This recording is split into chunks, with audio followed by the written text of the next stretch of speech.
Good evening. This is the January meeting of the Norwalk Parking Authority. The Park Norwalk, if you would, if you have any public comment, please take the opportunity now to address the committee.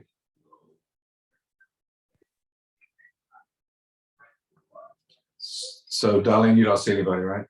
No, we have nobody on for public comment. Okay, good. Thank you.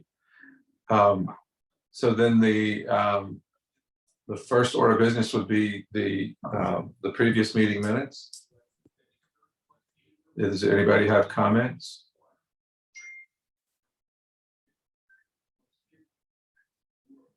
If none, can I have a motion to approve?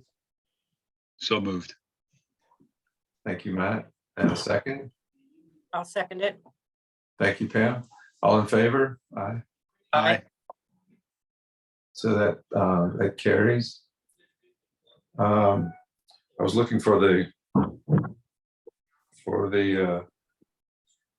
agenda. James, are you up yet? I am. I'm just getting ready to share my screen. Okay.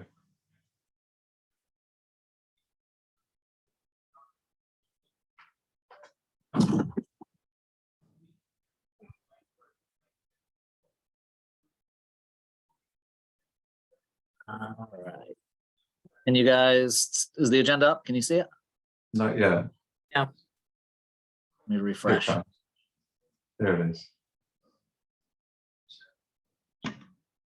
All right, there we go. Okay, so item 3 is the financial and operating report.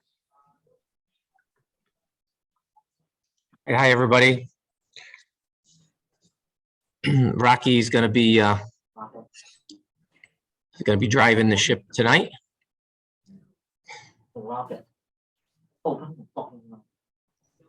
You have it up, Rock? Sure. Gene, you mind stopping? Oh, I have to stop. Sure. Sorry about that. No problem. You think I'd be used to that by now?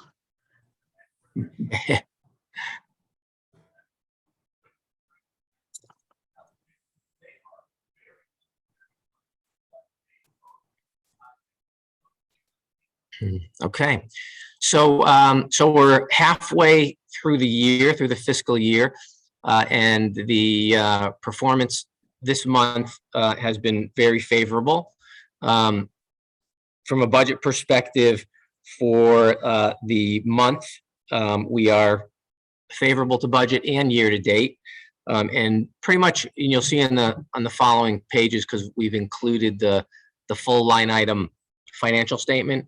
You'll see that pretty much every line item, every revenue source has been up, except for monthly, which we'll explain. And every location is basically at or above budget, except for some minor variances at Yankee Doodle, which is a little off in monthly. Webster's a little off in transient, but everything else is looking pretty good. On the expense side, that is favorable to budget, which has been a pretty consistent trend. So that translates into, a year-to-date fund balance or net operating surplus that's been pretty healthy. And if you remember last month, it was much, it was high as well. And the projections that we have, if you look at the forecast column, we have adjusted the forecast so we could add some more. So we could add some more expense, and we could add some more projects to our building repair and maintenance projects. And hopefully everybody has trying to look now. I don't know if this packet was the latest ops report. So let me just. Yes, it is a stat. I'll share that. You will? Okay.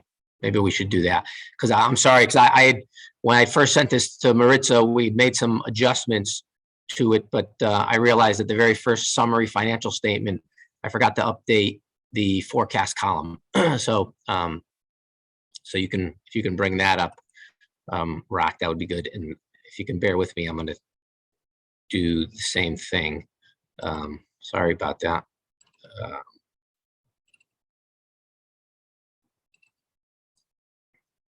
Okay, now I'm with you too. So,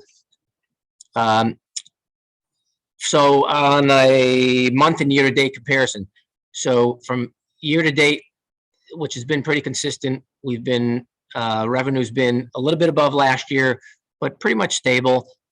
Transient revenue's been up to last year, and permit revenue has also been up compared to last year. And so we can get right into the variances. So Rock, if you can go to the next page, we'll hit the variances that are the major ones of 20% and 5,000 in either direction.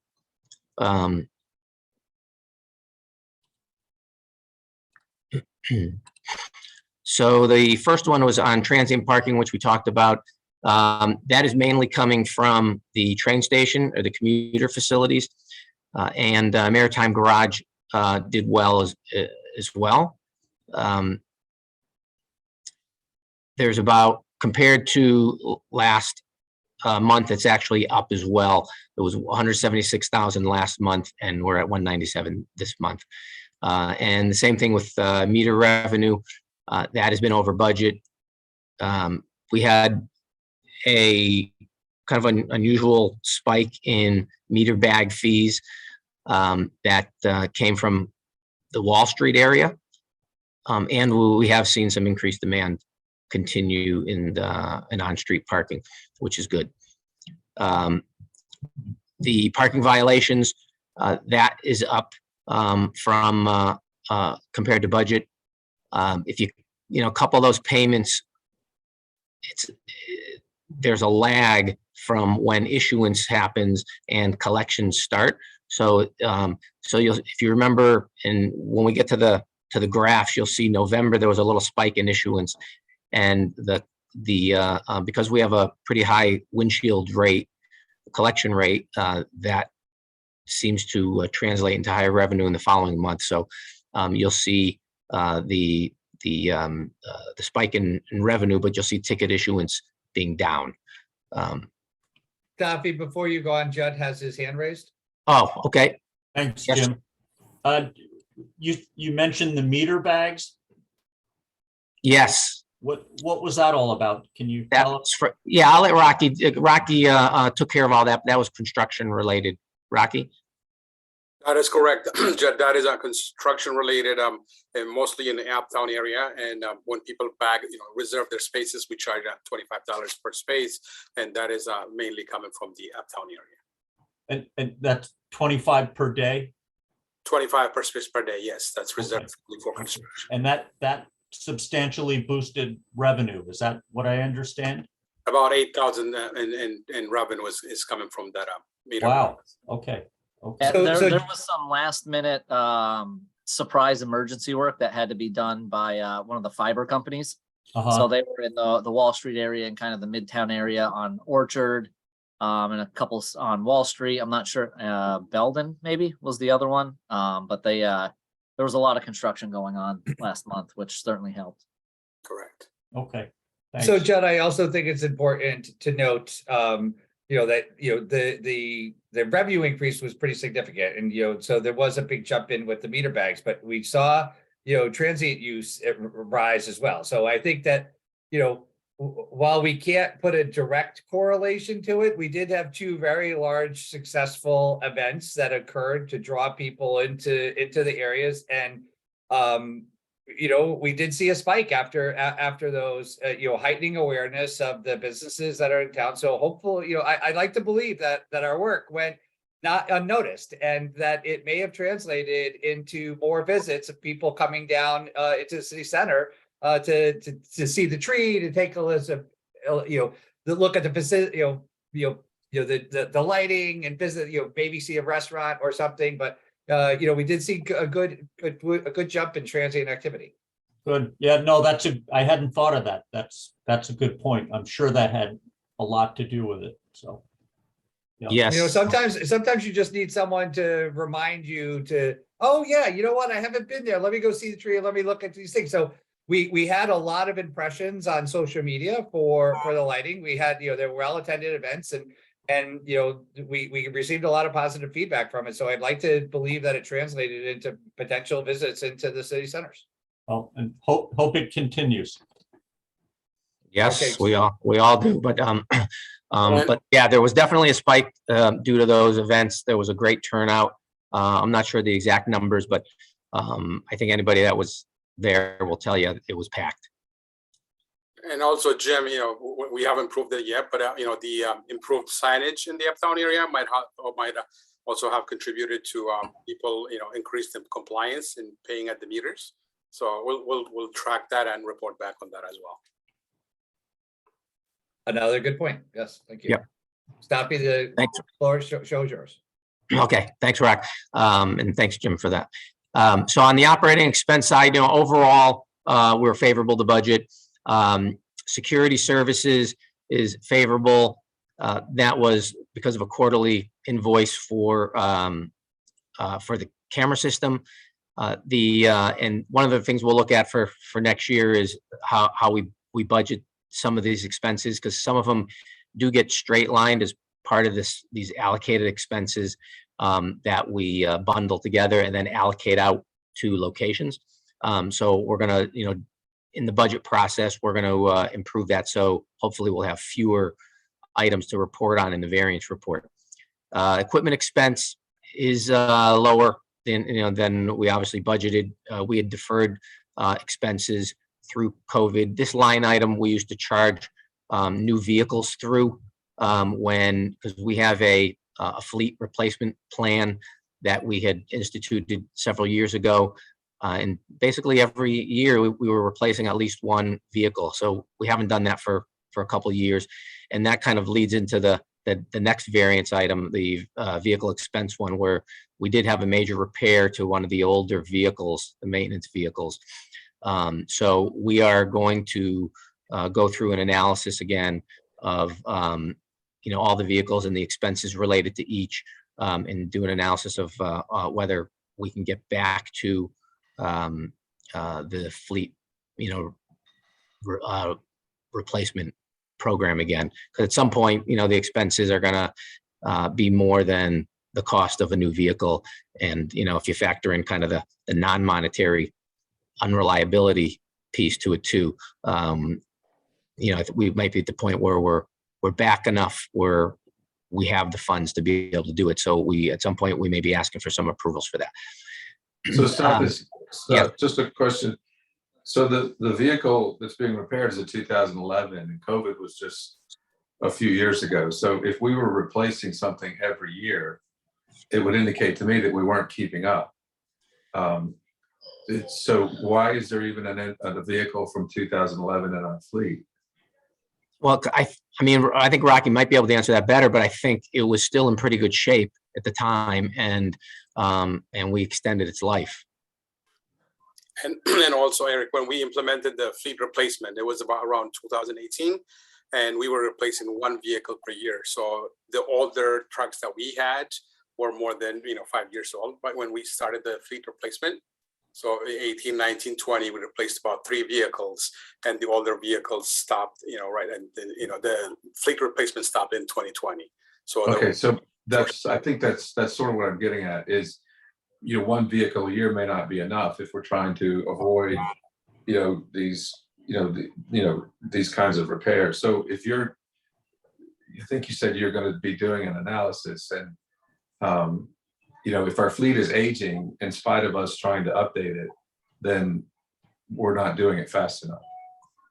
Yeah, Eric, what I asked them to do is pull all the historical repair data from all the vehicles that we currently have over, month and year, so we can evaluate what's going to be cheaper in the long run, which ones are ready for repair or replacement now, and then we can start to put an order together on which ones should be replaced first, and then we can kind of have a discussion on how much money do we have, which ones do we want to replace first, do we want to do more than one, is it that time sensitive? So we'll be able to make those decisions hopefully in the near future. Okay, all right, great, thank you. Yeah, we'll get that out to everybody. We'll work with James on that too. Building repair and maintenance. We had a major sign repair at the Maritime Garage, and some landscaping work at Webster that contributed to that. But I should note that the entrance sign repair was offset by an insurance payment, but that was back a couple months ago. So it had a net zero effect, but the variance is showing up here because we made the payment. So why, just, sorry, why are we responsible? It's a condominium building, right? So, yeah, so that we received payment for it prior to the work being done. Oh, so we've received, oh, so, okay, so this isn't just an expense, we've Right. received. It's Oh. basically a net zero effect, But Eric, yeah. was the payment from an insurance company or from the other owners in the building? It was, yeah, go ahead, Rock, sorry. It was a payment from an insurance company. So why are we, if it's a condominium, It- who hit the sign? the signage that got damaged is, it is the garage sign, not the condominium sign, Eric. It was fully our property that got damaged. And we caught the person who damaged the vehicle via camera. Police report was made, and the insurance company for the vehicle sent the payment for the total damage. Okay, so I guess I don't understand the division. Typical condominiums don't work that way, but No, Eric, I think in this one, if I can clarify, so it was one of the parking signs that were on the building. So those signs are not covered by the condominium association, but they're actually covered by ours for the advertising into the garage. And the damage was done to the sign. They were able to identify it and put in a claim, and the insurance company paid the claim in October, right? That is, In October, yes. So once the claim was on the books in October, they replaced the sign. So we had the money sitting in the account, and then so it just paid now. It didn't account for it, but we had it. We counted for it as revenue in October and an expense in December. okay, so I think I saw the sign that was repaired. And again, I don't understand the relationship between us and the other owners because it's a building sign. If it's the one I saw being repaired, and so I don't know why we would be the sole person dealing with this if they have an association, but yeah. I think, I mean, if we didn't run a parking garage there, there would be no need for that sign, right?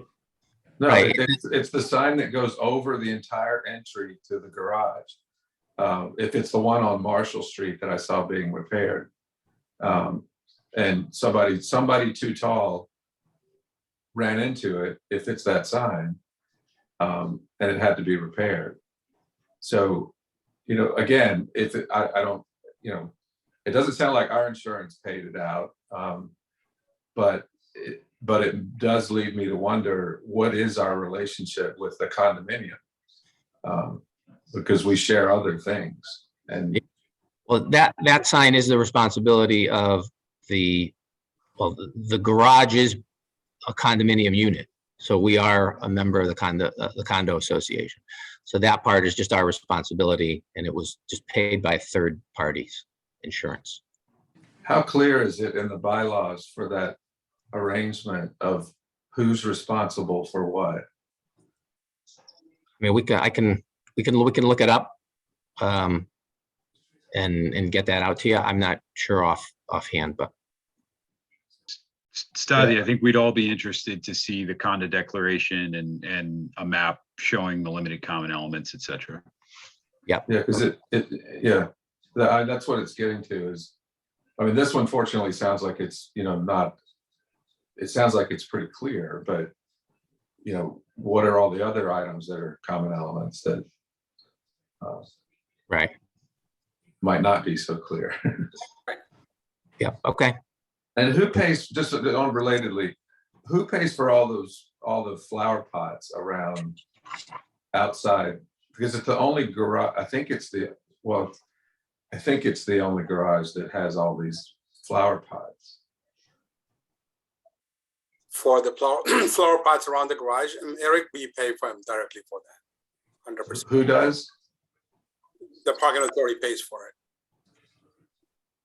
Okay, It's just, the beautification of the area. I mean, we asked for it to be placed in there, so it's, to beautify the area.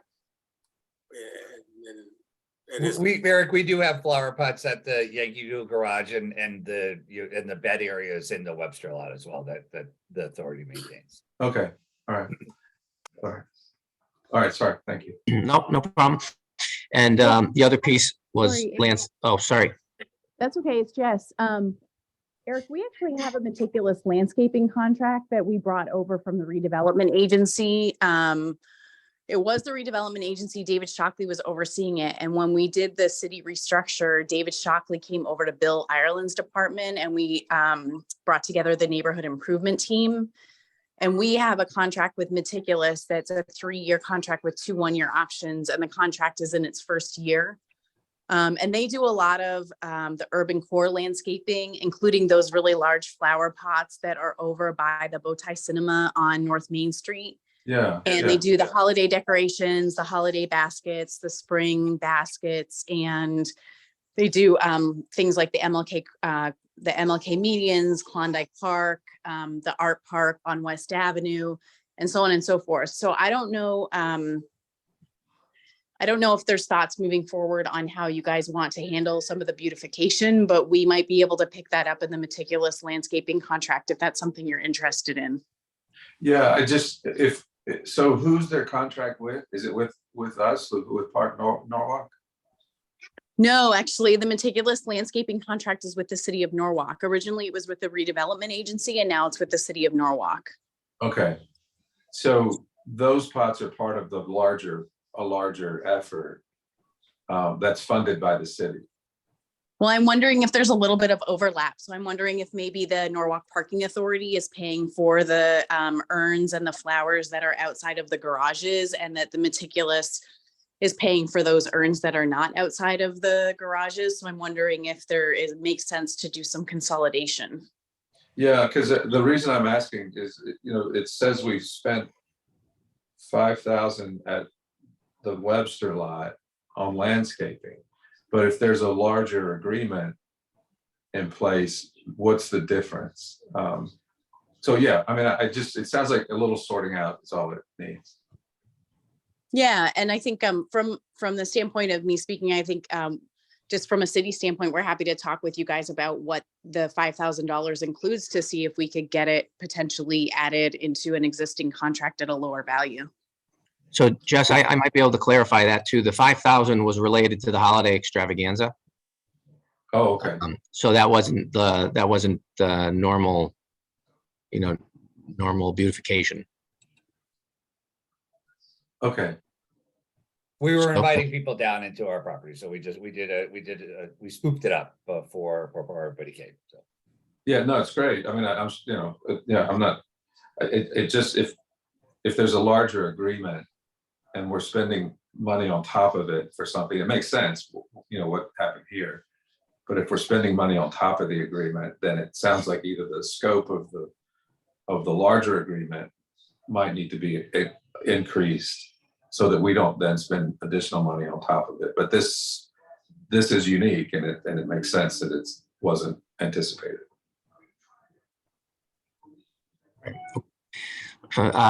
Service contract is over budget. That was for a quarterly invoice for our permit system and a couple months of our meter company service invoice that we paid in this month. And that's another one of those allocated expenses that we kind of straight line. So we're going to look at that in the next budget cycle. The operating expense line item, that was mainly due to to Dixon Resources, who is the consultant hired to create the RFP. That is further on in the agenda. And there were some other miscellaneous, items in there. Insurance deductible for a vehicle accident and miscellaneous operating supplies that contributed to that. And then next one was Just not to dwell on Yeah. the vehicle accident, because it's the first I'm hearing of it. Is it something that is gonna have further involvement? Is everybody okay? Are we at risk of anything or? I mean, Rocky, maybe you can give the background on that one, but I'm not sure if it's closed out. I think it was closed out, or if not, it's being managed by, risk management department and the insurance company. Eric, as of right now, excuse me, it is closed out. And the insurance company, which is handling this case, has saved about $7,000 for additional payment, but that is not going to hit us in any way because that we have reached our deductible amount. Okay, all right. Okay, So we thanks, don't have Rocky. further, there's no further real exposure for us. Correct, yes. Yeah. Right. Well, I hope everyone is okay.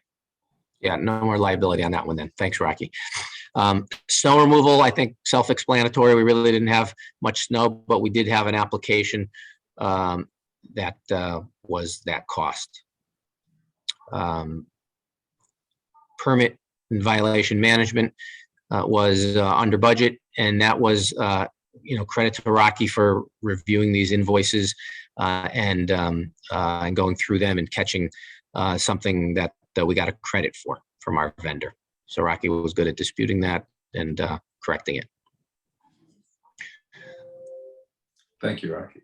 So that is the major variances, and we were asked to include the full P&L with all the detailed line items. So we included that. If you'll note the highlighted lines, those were the ones that we just covered under the major variance report. And yeah, I'll give you a minute if you haven't seen it to maybe look at it. Otherwise, I guess we could take questions on it. Maybe one thing. Yeah. Sorry, I know that you mentioned that you're gonna take a couple looks at these, and I don't expect answers tonight, but I'd certainly like to.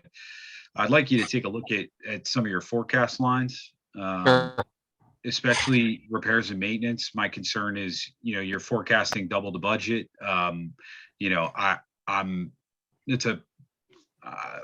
sure that that's not the case, but I'd prefer that your forecast be accurate, unless there's something that I'm not tracking associated with that. And then the other thing that I'm hoping that you guys might have an answer for maybe next month is the fees, credit card fees, associated fees. You budgeted for about 2.9%, and they seem to be coming in at just over 4%. Doesn't sound like a lot, but as our transient revenue goes up, that fee line item goes up and up. So if you can let us know what's up, I'd appreciate it. Yeah, we can start addressing some of them now, and what we can't answer, Matt, we can certainly get you the answer for. So, and if you have other ones, as we're going through this, just certainly bring them up. So on the repair and maintenance, one thing I didn't get to in my initial statement was usually we talk about the larger year-to-date fund balance or operating surplus, on how it in the beginning months or the first and second quarters it grows, and what we do is by the third quarter we start thinking about projects that we want to get done in building repairs and maintenance. So that line item becomes a line item that moves around, especially in the third quarter and fourth quarter of the year, to address a lot of projects that we might not have had funding for, earlier in the year, but we always plan for them at the end. And some of them may be related to the condition assessments that Desmond did for the parking authority on the facilities I think it was every 3 or 5 years. I think we did it about 5 years ago, and there was a repair plan, and some of them were more immediate, some were a few years out, and some were more long term.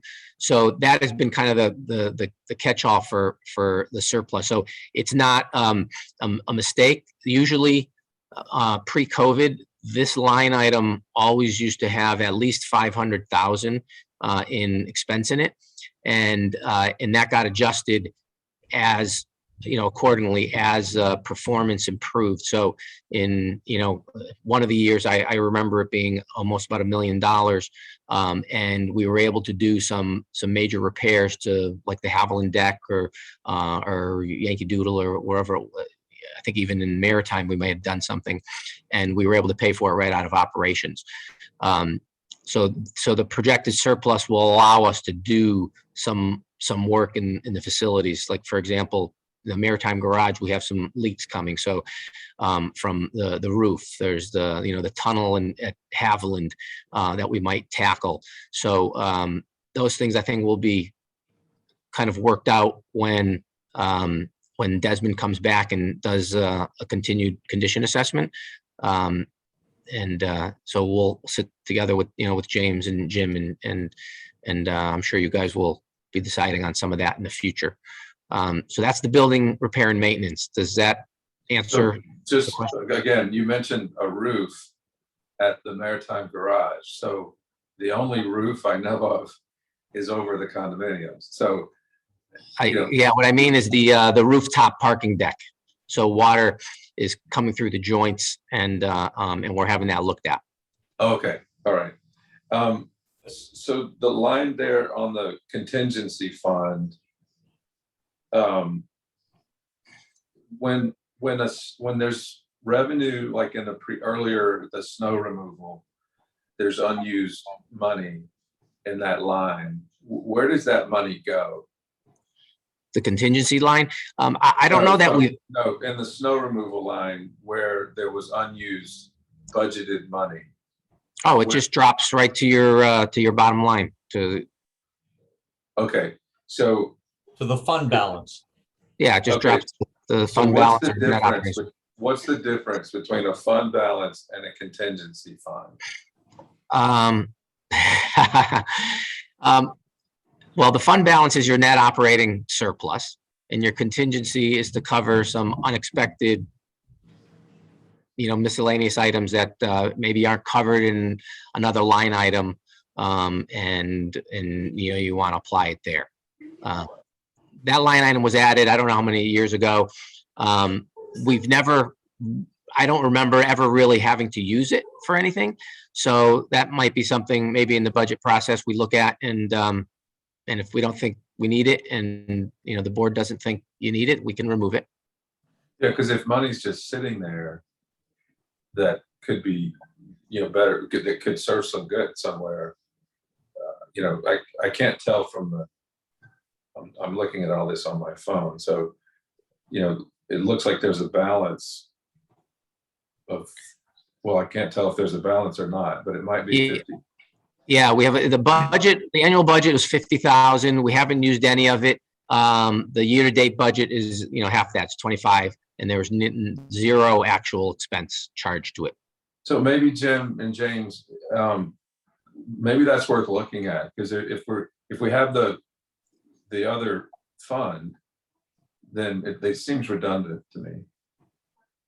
So I think there's two things that happened. So Yes. the contingency was just in place to cover expenses and, and then what, so unforeseen expenses that we have. And then the fund balance becomes, when we don't spend the line item and then it builds up. So what is left at the end of the year, and a fund balance then goes into the non-recurring, your larger fund, the parking authority's larger fund balance that city maintains, that currently has a fund balance of nearly $3 million, I think now, but that's also what you pulled from in COVID, $1.5 million to pay expenses that when you have it. So it's kind of like whatever goes into the fund balance at the end of the year then gets transferred to the larger fund balance that's the city maintains.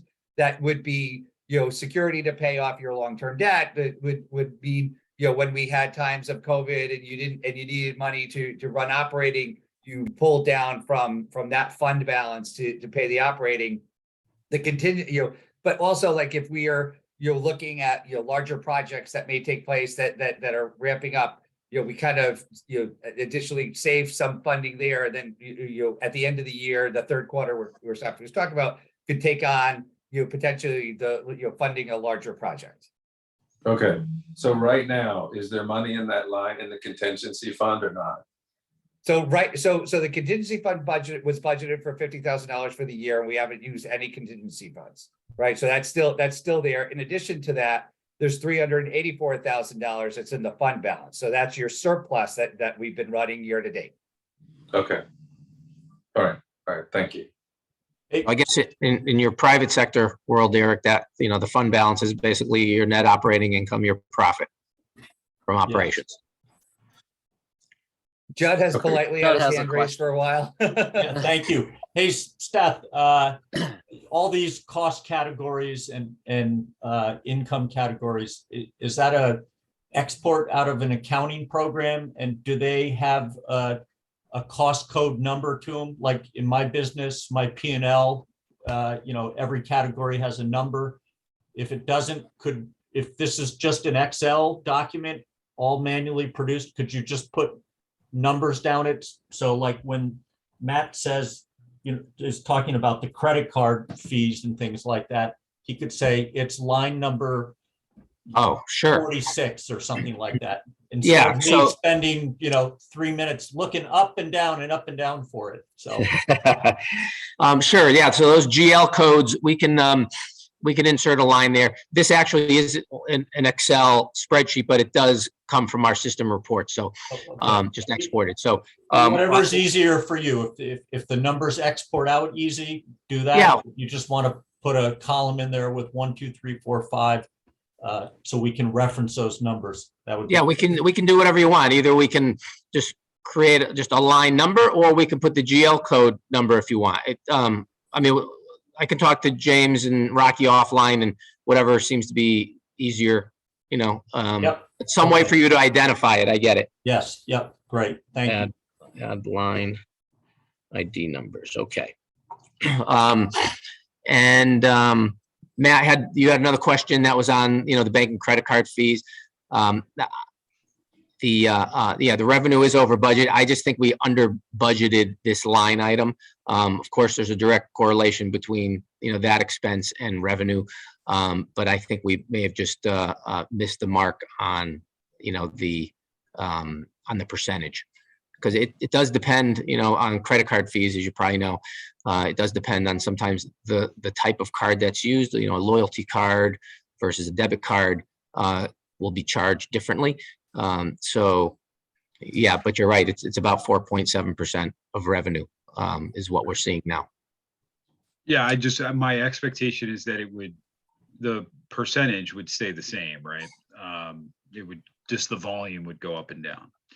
The other thing is and pardon me, Mr. Chairman, if we have this, but if there's an expectation that you're going to undertake what would otherwise be capital and deploy funds from operation to conduct those repairs in the fourth quarter, I would just anticipate having a list of those projects as part of the capital run. And that your team would be prepared to present those next to the available funds, with some sort of schedule that we would be able to approve. I just would not anticipate opening a financial statement and seeing a doubling of a budget and kind of just saying we're gonna do some projects later. Yeah, no, absolutely. So that in the next few months is when we start identifying those, putting some estimated costs by them, and presenting them to you. But I mean, we're not going to do that in a vacuum. Obviously, we're going to do that with James and Jim based on the future strategic plan they might have, and we'll help put that together for them. Okay. Thank you, Matt. Yeah. And Matt, just for your clarification, we are also undergoing a conditions assessment of the facilities so that we have Desmond give us the priority of work that needs to be done. Thanks, Jim. Were there any other line items that anybody had a question on that hopefully we could address?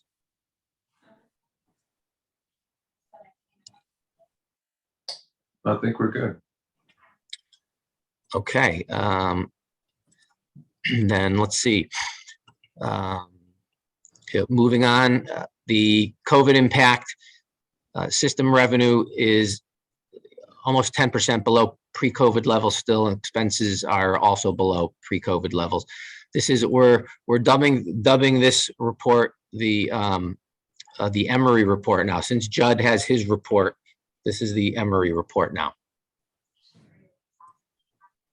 Time. I know, I thought I'd get more laughs out of that one.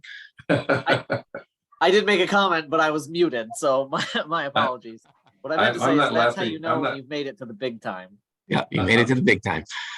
I'm not Um, laughing because I'm in awe.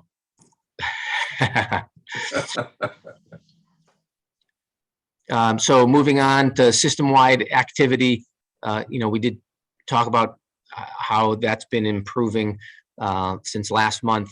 And if you notice on the graphs too, and I know we've kind of talked about this sometimes month after month, but it does follow some seasonal trends.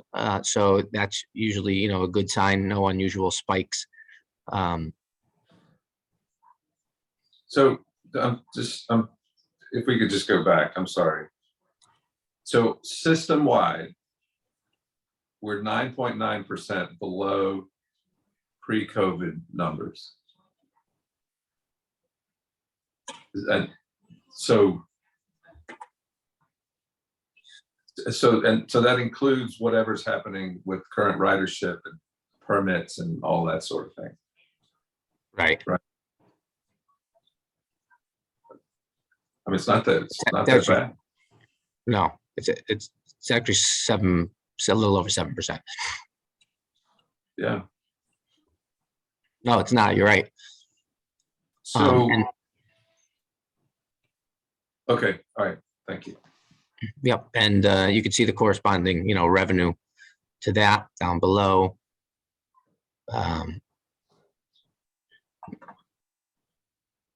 Between, about 88% of the revenue that we have in through all locations is basically non-cash,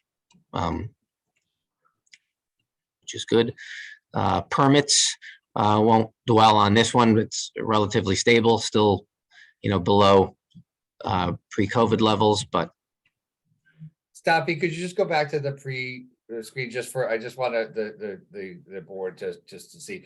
If you look at the top transient activity, I think it's really, this is telling of where we are as a city and what we're coming through is, the blue line represents fiscal year 19.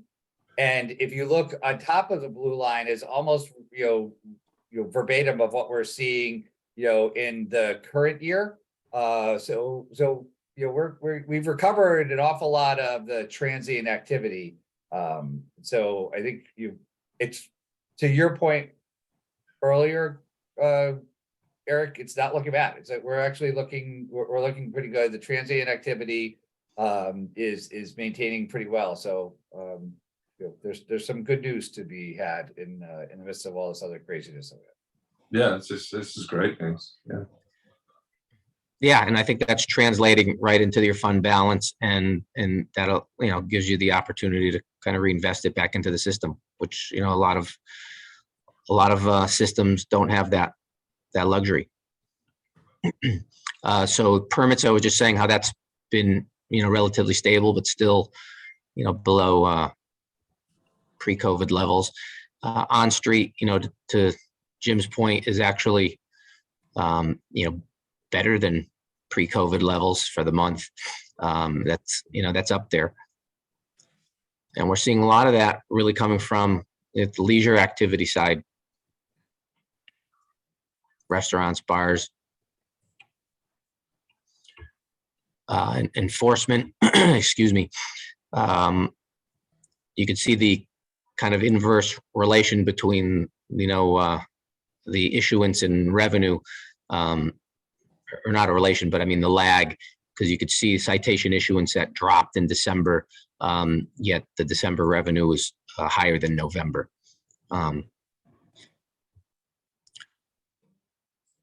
So just, I'm sorry, back on pay by cell. That's the app, right? That includes the app. Yes, that's the app, and that's been phenomenal. The penetration on that and the usage has been great, and that's the result of COVID, people not wanting to Yeah. touch things. And Is there a way, Monday was a holiday, the Martin Luther King holiday, and there's no charge for parking on holidays, but I didn't realize that when I paid for parking. Is there a way to load the holidays into the app so it won't accept payment? yeah, we should be able to do that. Absolutely.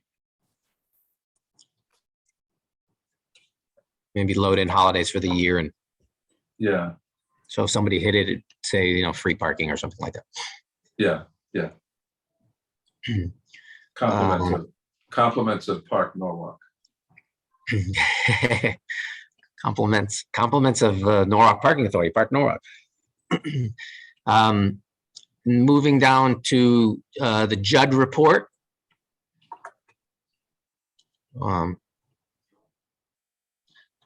Judd's going to be happy to see the ratio drop in December.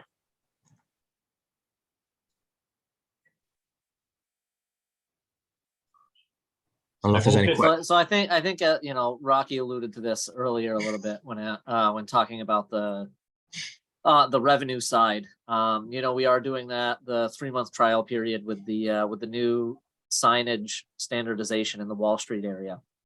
So it's a little too early to start compiling and looking at that data now. But it would be interesting to see what kind of, if there was a direct correlation when we start breaking it down by zones. If there's a direct correlation between that sign restandardization in the Wall Street area and the dip in the citations issued in that area.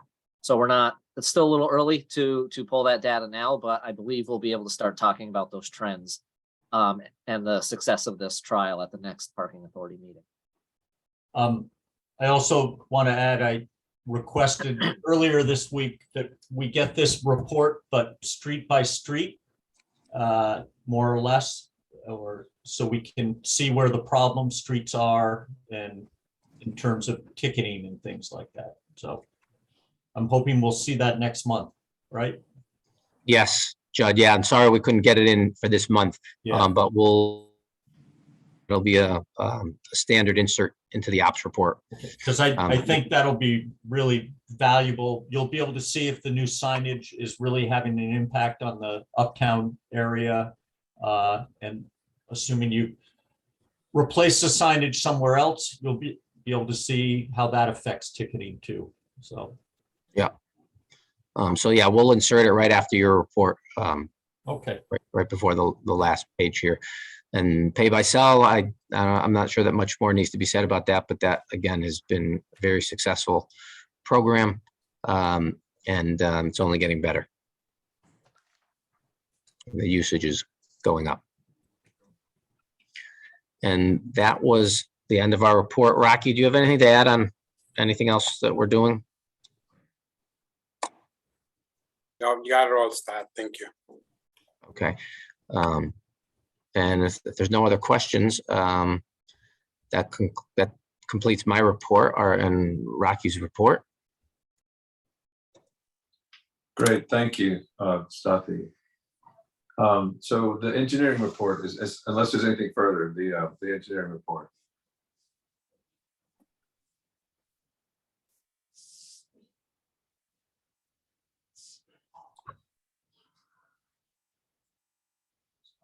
No other questions? We're all set?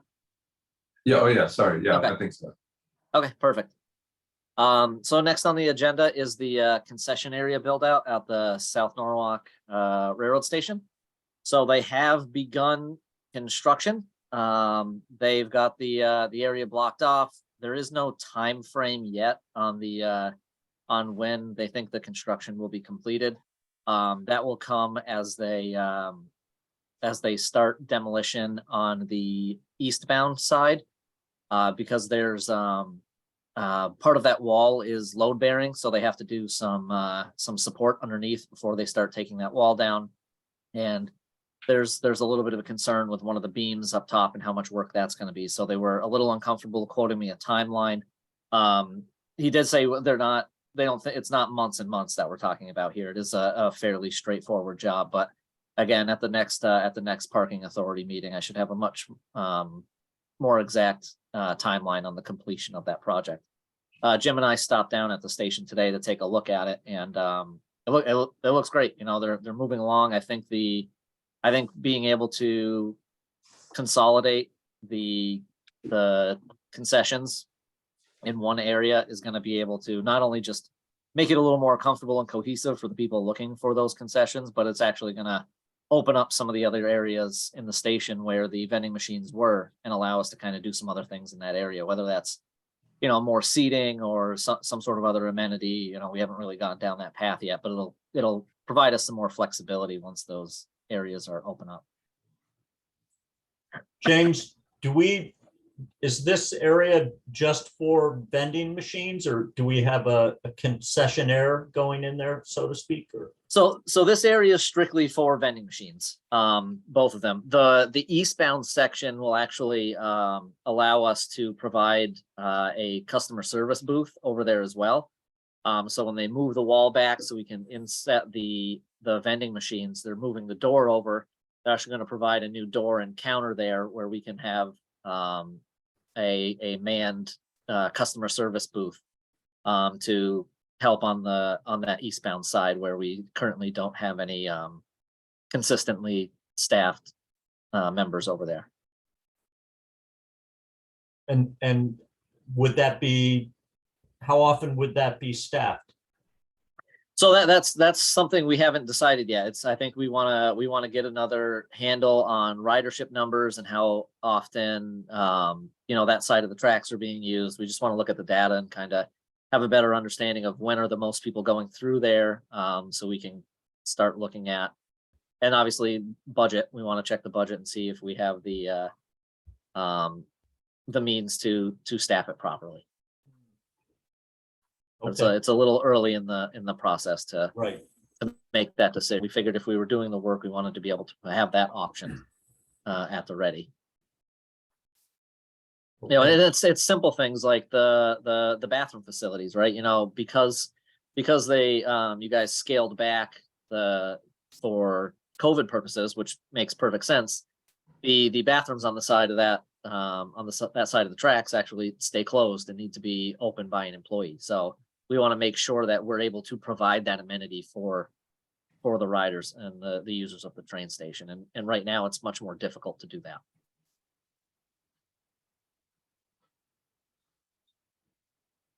Any other questions on the build out of the concession areas? That's good. Thank you, James. All right, perfect. Jim, the Yankee Doodle. So certainly, so we met with THA today, as a matter of fact, in our weekly call with them. The survey of the property is back, so they are working on the design of the rear side to move that. They continue to advance it. We were out a few weeks ago. The team was out. We did the entire electrical analysis, understanding the capacity to do the lights, looking at the issue, any issues related to the cutting of the ribs. We're looking at this point for March 1st to get 50% drawings, and that'll be the first really large time that we get to issue comment on where we are. But we're certainly advancing with the desire to be done later in the spring and out to bid this year. Excellent. Thank you. Is there, how's all this communicated to the Wall Street area? So we have we do regular communications with the Wall Street. We talked about this. We had a session when we did the session at the library with the design. We reach out with them when there's their newsletter. So they've been pretty much up to date, understanding where we are. They know the time frame that we're looking out. I think when we have the 50% drawings, would be another, good point to do a touch base with them. And then they largely do outreach through their newsletter. Awesome, great, thank you. So on new business, the first item there, Jim, do you want me to talk about this, or do you want to talk about the position? So I think, you could talk about it, Eric. I think it's fine, or if you want me to, it's great. Sure, I think maybe just jump in if you need. So there's one of the positions of our group has gone unfilled for some time, and which is the vice chair role. Matt and I spoke about whether or not he would be interested in assuming that role, and fortunately he has said that he would. But so we want to put it to everybody for a vote, and it's really exciting to have this position occupied, especially by Matt, but occupied anyway, because if there's ever a need for somebody to take a meeting that I'm unable to do as chairman, then it would enable that that effort to keep going. And of course, Matt's his capable hands are terrific, and I think he's been an enormous asset to the group since joining. And so thank you, Matt, for saying yes. And if you want to say something, Matt, certainly do, please. And then Jim, if you want to follow up with anything. I just want to thank you, Eric. I appreciate all of your kind words. I really do. It's an honor for me to have the opportunity just to participate in this organization. I just feel like it's so incredibly important, and we do such fantastic work. And I appreciate working with all of you, and I'm looking forward to just continuing to work with you throughout the coming years for the fulfillment of my appointment here. So I really do appreciate it, and I'm just honored to be considered. Thank you, Matt. So Matt, I'll follow up, but I think it has been wonderful having you part of the team. I think it's a really exciting time for the parking authority. I think given where we are with reemerging from the pandemic, understanding where we are with with some of the challenges, I think the work that has been done has been outstanding, right? And we're not simply looking at how to maintain and keep our head above water, but we're taking really a lot of progressive looks. Not only changing the look and feel of the facilities, but making sure the facilities maintain in a state of good repair, making sure that the visits to each of the streets, whether it's your experience at streets, whether it's a rollout of new parking stations, whether it's piloting new signs and new facade that's going on, a lot of really great opportunities. I think we're really seeing the value that I think we bring to the economic development end of the city in that support. I think your experience in parking and understanding the larger realm of that has been you're really wonderful. You brought you from day one. You have brought value to everything you do. I appreciate your partnership in this, and it's just been great. Eric, I will turn it over to you for entertaining a motion to fill your vice president role. Thank you. Pam, Judd, do you want to, any comments before we take a motion? No, Okay, Good. let's move forward. okay. So if I could have a motion to have Matt fill this role as vice chairman.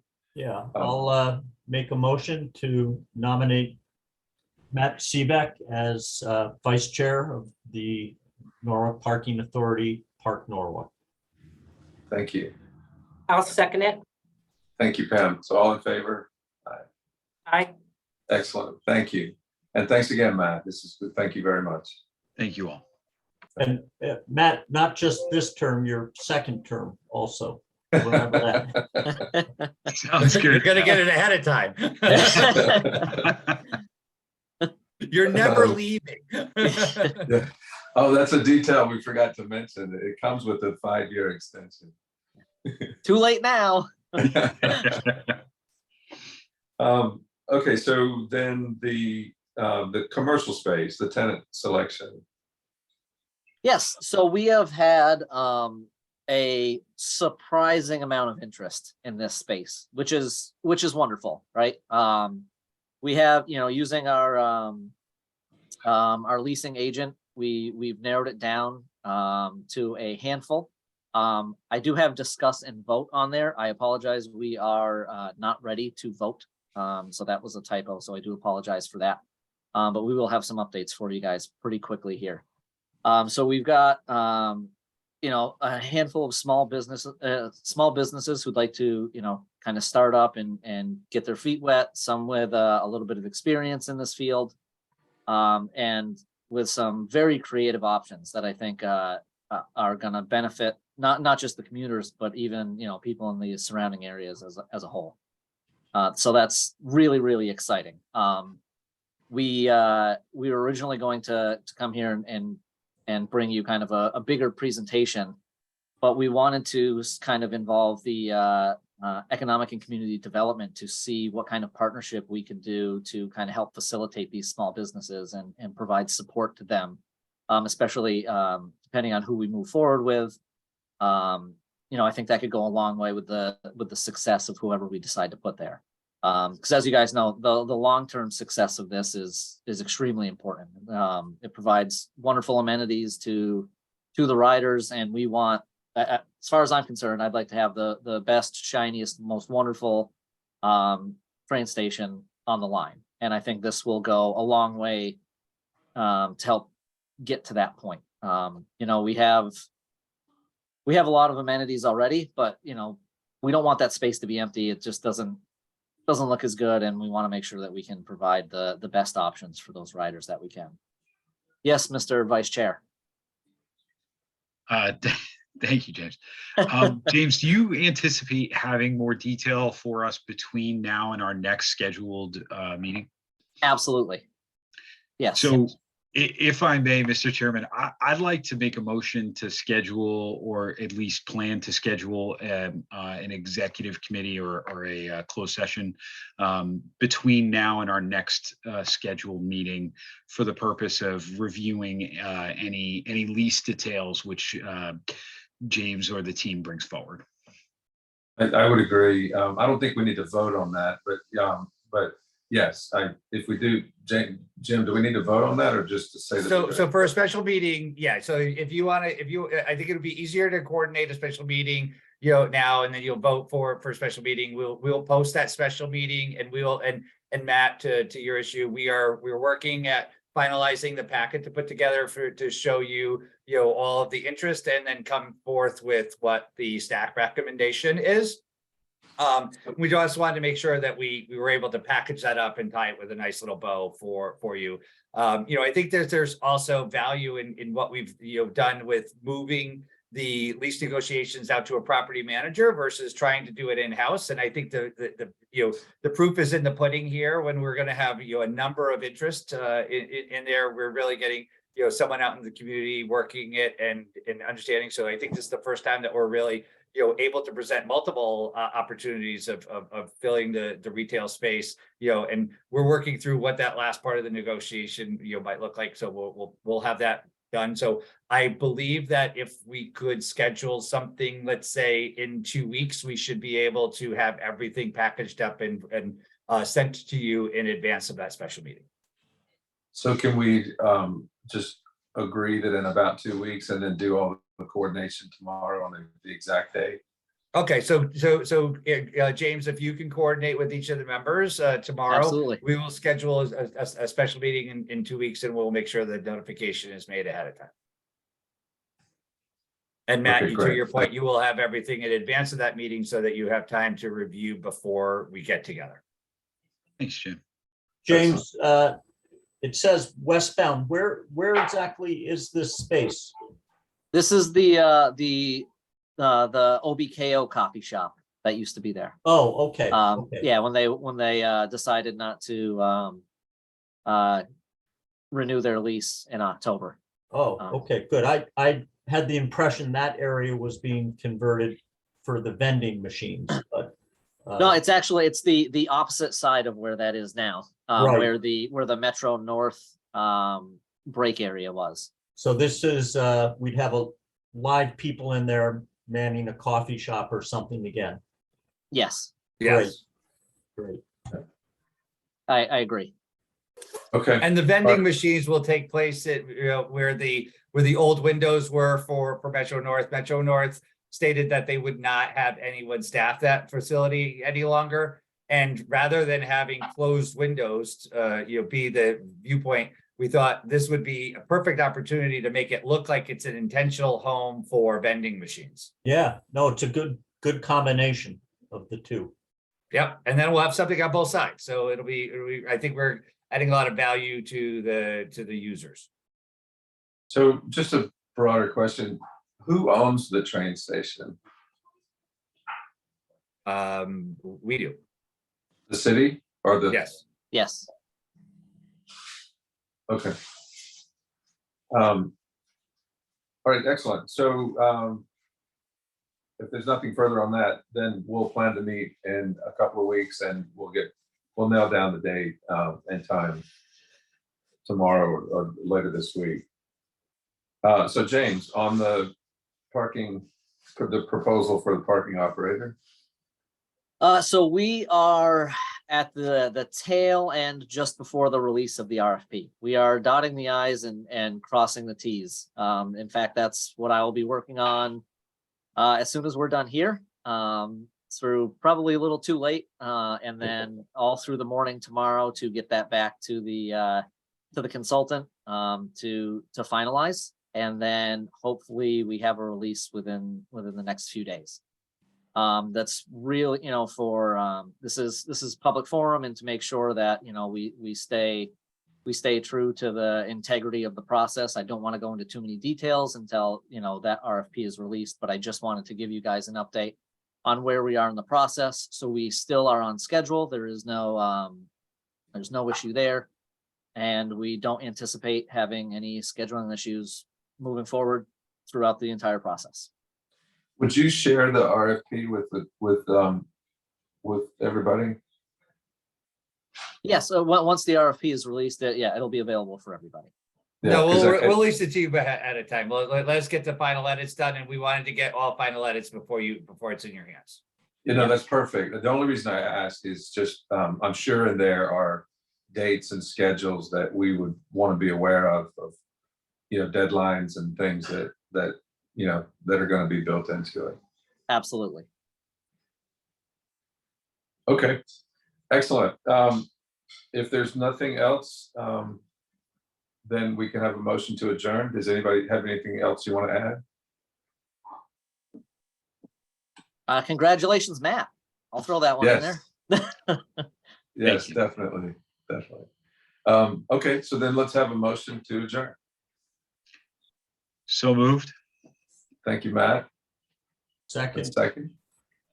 Thank you, Judd. All in favor? Aye. Beautiful. All right, everybody, have a great evening. Have a good Thank night. you, everyone. All right, have a good night. everybody. Good night. Appreciate it. Congratulations, Bye, Matt. everyone. Colleen. Thank you. Bye. Bye.